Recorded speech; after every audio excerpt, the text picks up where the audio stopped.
నిందలు అవమానాలు ఎదుర్కొంటున్నా దేవుడు నిన్ను మర్చిపోరు.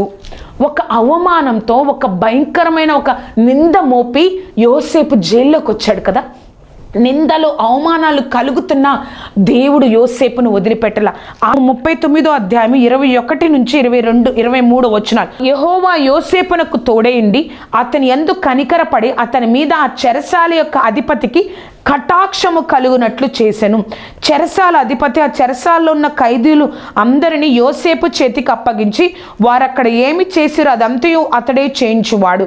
యెహోవా అతనికి తోడే ఉండెను గనుక ఆ చెరసాల అధిపతి అతని చేతికి అప్పగింపడిన దేని గురించియో విచారణ చేయక ఉండెను.